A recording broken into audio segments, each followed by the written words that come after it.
siuke lugu. Pikernikus või Pikernikis. Me ei ole kindlad kummas, aga me oleme kohal.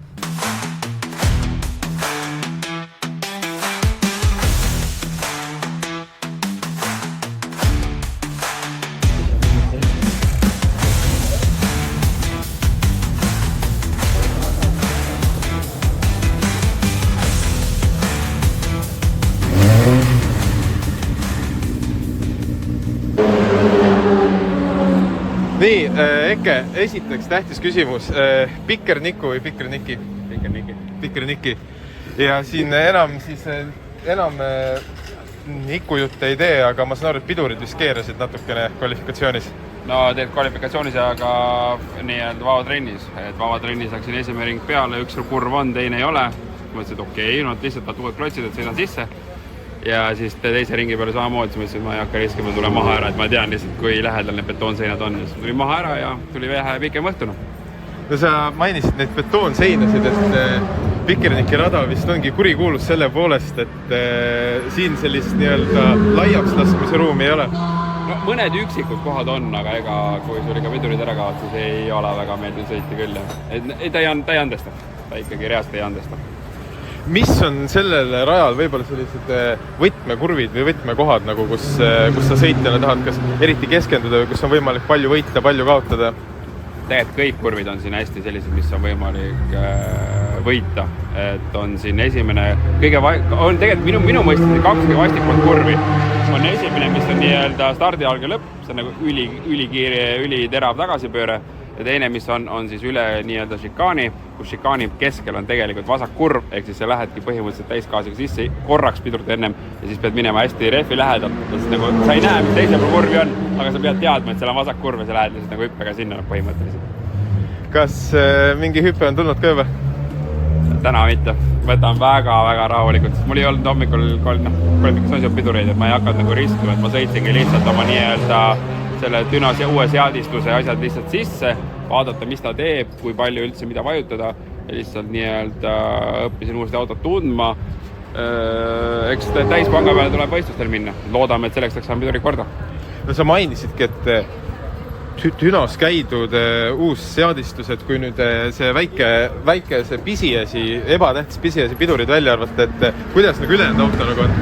Mõnus, täiesti öö ja päev, et ikkagi selline kohe näha, et professionaalid on teinud, professionaalid on näppinud, selline mõnus, ühtlaselt, kiirelt edasi heli erinevus, nagu meil tegelikult sulle saatsime, võime pärast nüüd üles laadida, et kuidas nagu heli vahe on täiesti, et on algne ja pärast, kuidas see nagu lihtsalt kõik muutub, kuidas masin käib puhtalt, mõnusalt, läheb ühtlaselt pöördesse ja nii edasi.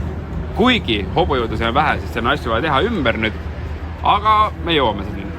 No see heli erinevus oli küll täiesti dramaatiline. See heli oli täpselt see, et kui nüüd kultuuriinimesed panevadki selle klappidesse, siis niimoodi võtavad endale veinikese või tee kõrvale ja siis niimoodi panevad kamina ja kuulavad seda, et see oli nagu selline heli.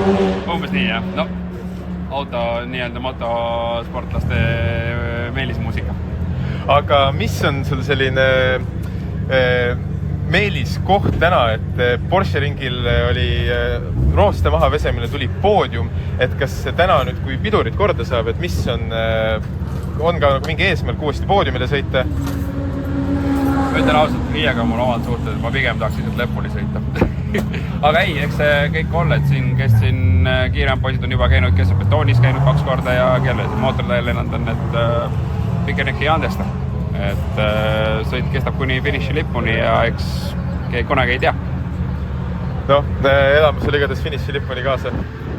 Saame natukene Estonia hingeeluga ka tuttavamaks, et Simmo, et Eke mainis, et pidurid on veits pekkis, et kas sa seletaksid täpselt, et mis mõttes? Ei tööta. Ei tööta? Ei tööta. Aga kuidas nad töötama hakkavad, et betoonpiired on päris lähedal? No ma soovitan tal mitte pidurdada. Pidureid kasutada. Ajad nagu pilli, nagu hobikartidega, et ajad veits libisema niimoodi, enne kurvi ees lähed niimoodi, jah? Ja mõtlen talle kogu aeg, tegelikult ma olen pidurid ära võtnud, sest ta kogu aeg elab pidurite peal, vaata. No, pidur on kiiruse surm ja ma ei pane neid tagasi. Elus ei tohi pidurite peal elada. Ja, aga sa natuke enne mainisid seda, et milles probleem on, et kuna tegu on avatud, nii-öelda open wheel avatud ratastega klassiga, et siis igasugust puru ja sodi läheb siia vahele ja siis hakkavadki pidurid natukene pulli tegema. Ei, no siin ongi tegelikult me proovime ise ka aru saada, et kas siin probleem on meil piduri peasilindrites või on meil äkki kuskil probleem üldse supportis. Õhk saab kuskilt sisse.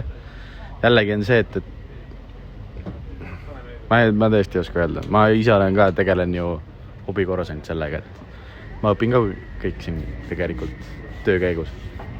Aga ma arvan, et siin tegelikult on suht suur võimalus on see ka, et siin on lihtsalt eile oli näiteks see, et piduri silindrid supporti sees lihtsalt oli kummipuru täis ja siis silindrid ei liikunud tagasi oma kohta, selle tõttu oli ka pidurid peal.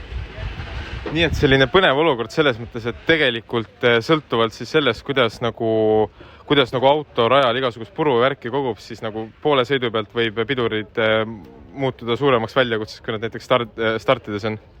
Ei, seda kindlasti. Ma arvan, et tegelikult, mis ma valesti teinud on see, et me sõidame tavalise selle pidurivedelikuga. Peaks tegelikult panema selle, mille keemistemperatuur on natukene kõrgemal, et ei läheks nii kiiresti tegema. Eile me ei saanud üldse neid rattaid keerata siin koha peal. Ma saan aru, et juulikuus ju on plaanis suurem selline pidupäev ka selle autoga, et siis nagu selle all ma mõtlen seda, et pikk selline garaaži selline, ütleme, kuidas öelda, tuunimine. Ei, mina puhkan. Eke võib teha, mis tahab. Ma arvan, et see on kõige mõistlikum. See on kõige mõistlikum ja loodame, et on hoogu ja loodame, et saab hoo maha ka õigel ajal. No ma loodan, et me saame ühes tükis koju. See on nagu see plaan täna. Eks näis.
Nii, mootorisport, pidurid ikkagi failisid, aga sellises, et ma nägin, et kui sa vist läksid pärast seda soojendusringi, et sa said sellest vist kohe aru? Jaa, see oli kohe aru saada. Tegelikult meil ju 2 soojendusringi, üks on see Formula Zone ring, vaata, meil teeme, ja see on soojendusringil. et esimene asi ma sain kohe tegelikult nii, kui ma läksin selle nii-öelda esimese ringi peale, et ega siit head nahka ei tule, et pole, seda ei ole enam. Topeltpumpamine, et saab sõita, aga see ei ole konkurentsivõimeline. Kuidas see topeltpumpamine käib üldse nagu tehniliselt? Peadki nagu nii-öelda kunstlikku ABS-i tegema või? No põhimõtteliselt küll jah, et sa eelnevalt nagu pumpad piduri üles, et sa vajutadki mitu korda vajut pidurit. Et seda ei ole väga usaldusväärne, aga tuleb teha, tuleb lõpuni sõita. Mida võidusõit nagu psühholoogiliselt nüüd sellises olukorras teeb, et sul juba selle formation ringil on juba selge, et nagu pekkis ja et kui siis oma sellele stardikohale ka tõmbasid, siis panid ka käed risti, et ai ja näitasid ka pidureid, aga siis kuidas sa nüüd nagu rekalibreerid ennast, et võtad nagu, kuidas sa leiad selle motivatsiooni, et see sõit lõpuni teha, et sõidad siis nagu endaga? No aga selles suhtes ju me oleme kohal, auto sõidab, see, et pidama ei saa, see on juba väike mure, eks ole. Aga lihtsalt, kui juba olla kohal, siis minna lõpuni välja, et võidusõid ma olen, lõpp on siis, kui on finiši ruudulipp, mis see vahepeal toimub, seal võib kõike juhtuda. Võib olla, et kõik 3 tükki surevad nii-öelda koolevad eest ära, juhtub mingi tehniline viga, sõidavad välja, mida iganes, see võib kõike olla, siis tuleb ka lihtsalt sõita lõpuni. Et pigem ma võtsin selle hoiaku, et ma ei hakanud ega väga kedagi segama, aga ma samas ka tegelikult väga nagu nautisin, et ma hakkasin ise enda piiri kompama, see, et piduritega on natuke erinevus, ma hakkasin nagu selles, võtsin teise hoiaku, et ma lähen nüüd naudin seda kiirust, mis siin poisid Dünos tegid ja lihtsalt lähen mõnuga naudin, ilus ilm, päike paistab, rehvid peavad, mõnus. Ma arvan, et need sõnad on midagi, mis igale võidusõitjale, et see on nagu õige suhtumine ja ma vaatasin ka, et nagu mida rohkem läksid ringid edasi, et seda rohkem, et alguses ma kuidagi eeldasingi, et sa lihtsalt võtad nagu väga rahulikult, aga seal viimastel ringidel juba näiteks avakurvis sa päris pushisid paar korda. Ei no, mis mul enam siis, kui ma juba sain nagu nii-öelda tunnetus ära, et tean, kui palju pean vajutama pidurid gaasi ja siis tuleb lihtsalt minna. Rehvid on soojad, peavad hästi, siis tuleb lihtsalt minna. Nii et ka siit päev võidusõidu autoroolis on ikkagi imeline päev. Kui on ilus ilm, siis küll, jah. Kuidas nüüd üks sõit on veel? Kas on lootust masin korda saada või kuidas plaanid on? Saladuskatte all võin öelda, et tegelikult, et ega loodan, et saab paremaks, aga see tõenäosus on väike, sellepärast ma tegelikult üks support rääkib. Ja siis lihtsalt oluline punktid ära võtta? Jah. No igatahes punktid ja head emotsioonid tulevad siit ära igal juhul. Aitäh sulle. Aitäh sulle.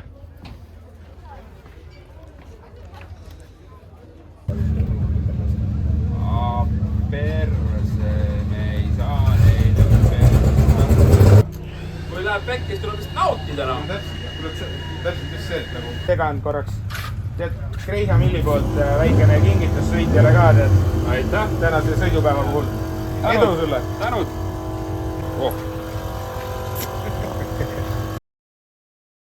Schumacher või Häkkinen? Schumi. Häkkinen. Senna või Prost? Senna. Good. Lauda või Hunt? Hea küsimus. Ma ei tea, Lauda. Lauda. Tänak või Märtin?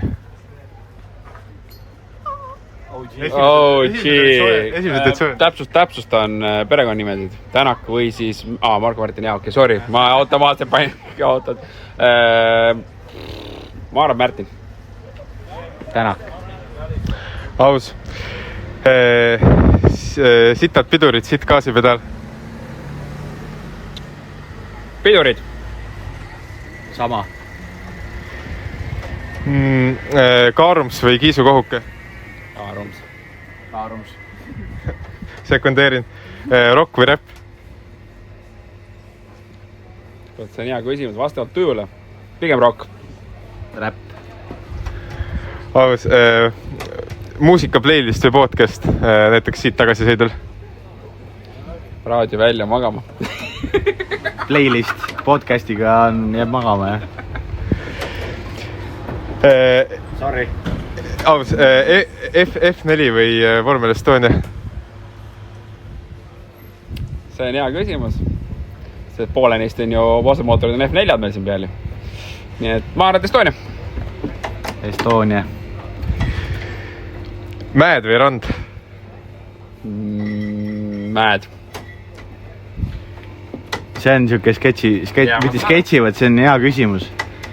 Ja kui mõelda nagu petrolheadi koha pealt, siis on nagu mäed ja teed, vaata. Aga jällegi liiva peal oleks hea hullata ju. Ma arvan, ma võtan ikka mäed. Siis on mäed. Kassid või koerad? Koerad. Koer. Unepuudus või tühi kõht? Ennem tühi kõht. Tühi kõht. Tee või kohv? Kohv. Kohv. Õlu vein? Õlu. Vein. Lauamäng või videomäng? Seltskonnata. Seltskonnaga. Lauamäng. Mõlemad on head, videomäng. Kas telefonikõne või kirjutad Messengeris? Kõne. Messenger. Kitarr või klaver? Kitarr. Kitarr. Kas turbo või vabalt hingav? Turbo. Mis sa ise arvad? Kas vihmas või kuivas? Kuivad. Vihmas. Esivedu või tagavedu? Taga. Nelik. V1600 või PEM 325 kapp? Ära mõtle, kohe ütle. Ma arvan, et V1600. Femmi kapp. Ja kas võim läksin ringrajale, paneks hullu või pikutaks kodus? Ma olen siin ju. Tahad ausalt vastust või? Praegu hea meelega kogu selle nädalavahetuse jooksul hea meelega pikutaks kodus. Aitäh!